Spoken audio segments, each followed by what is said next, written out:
Sénat, ici représenté, Monsieur le Président de la Cour constitutionnelle et Président du Conseil supérieur de la magistrature, ici représenté, Excellences, Mesdames et Messieurs les membres du gouvernement, ici représentés également, Mesdames et Messieurs les secrétaires généraux de l'administration publique, Excellences, Mesdames et Messieurs les ambassadeurs, chefs de mission diplomatique, Mesdames et Messieurs membres de la commission ayant mis en place le FONAREB, Mesdames et Messieurs les magistrats des cours et parquets, des parquets civils, militaires de l'ordre judiciaire et de l'ordre administratif, Mesdames et Messieurs les bâtonniers, Mesdames et Messieurs les représentants des organismes et associations de la société civile, distingués invités en vos titres et qualités respectifs, tout protocole observé. Je suis heureux, au nom du Fonds national de réparation des victimes des violences sexuelles liées au conflit et des victimes des crimes contre la paix et la sécurité de l'humanité, FONAREB en sigle, de vous accueillir dans ce prestigieux cadre de l'hôtel Sultan pour le colloque sur la prise en charge juridique et judiciaire des victimes de violences sexuelles dans le contexte d'un environnement de conflit. Cette préoccupation, soutenue à travers la mission du Fonds, traduit les soucis de la République démocratique du Congo d'accompagner les victimes dans le processus d'accès à la justice. En effet, le FONAREB est un établissement public à caractère administratif qui a pour mission essentielle d'identifier les victimes, d'aider les victimes à avoir accès à la justice, en ce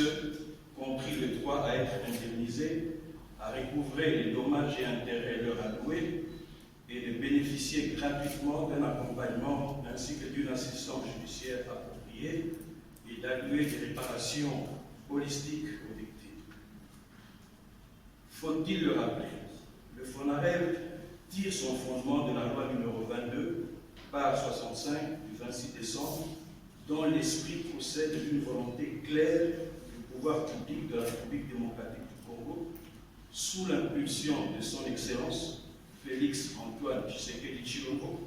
président de la République, chef de l'État, à qui je renouvelle mes hommages les plus déférents. C'est ici également le lieu de signaler, avec le mot fort, l'implication remarquable dont avait fait montre la très distinguée première dame, Denise Nyakero Tshisekedi, tout au long du processus ayant conduit à la promulgation de la loi su-indiquée de décembre 2020. Honorable Président de l'Assemblée nationale et du Sénat, ici représenté, distingués invités, depuis 1993, la République démocratique du Congo est confrontée à une réalité tragique, caractérisée plus précisément par une série de guerres qui ont entraîné de nombreuses conséquences, des milliers de victimes de violences sexuelles et des victimes contre la paix et la sécurité de l'humanité. Les femmes, les hommes, les enfants sont des victimes qui ont subi et continuent de subir les traumatismes profonds et les violations de leurs droits fondamentaux. Face à cette situation malheureuse,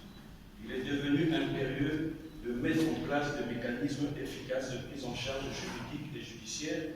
pour les victimes de ces violences. C'est au nom de cette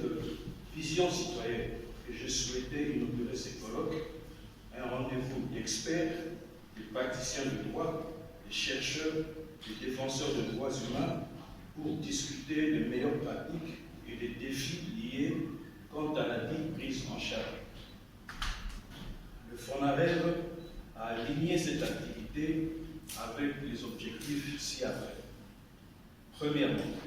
examiner les défis spécifiques rencontrés par les victimes de violences liées au conflit et autres crimes contre la paix et la sécurité de l'humanité. Deuxièmement, explorer les meilleures pratiques en matière de protection juridique et judiciaire des victimes. Troisièmement, promouvoir la coopération et la coordination entre les différents acteurs indiqués dans la prise en charge des victimes, tels que le gouvernement, les organisations internationales et la société civile. Enfin, d'identifier les lacunes existantes dans les politiques et les systèmes juridiques nationaux, internationaux d'experts, dans les systèmes juridiques nationaux, internationaux, et proposer des recommandations pour les combler. Je suis persuadé que cette rencontre d'experts est un exercice scientifique salutaire qui nous sera nécessaire. Le FONAREB étant convaincu qu'en travaillant ensemble pour identifier des solutions novatrices, renforcer les capacités des acteurs clés et contribuer à mettre fin à l'impunité de ces crimes odieux. Ces colloques visent à être un tremplin pour des actions concrètes qui permettront d'améliorer la vie des victimes et de promouvoir la paix et la sécurité durable pour tous. À l'issue de vos discussions, un cahier de charges reprenant les différentes recommandations devra être produit afin d'être pris en compte dans le développement du plan stratégique du FONAREB. L'honorable président de l'Assemblée nationale et du Sénat, ici représenté, distingués invités, mesdames et messieurs, sur ce, je déclare ouvert le colloque sur la prise en charge juridique et judiciaire des victimes de violences sexuelles liées au conflit et autres crimes graves contre la paix et la sécurité de l'humanité en République démocratique du Congo, tout en souhaitant aux experts ici présents et concernés plein succès dans les travaux de ces assises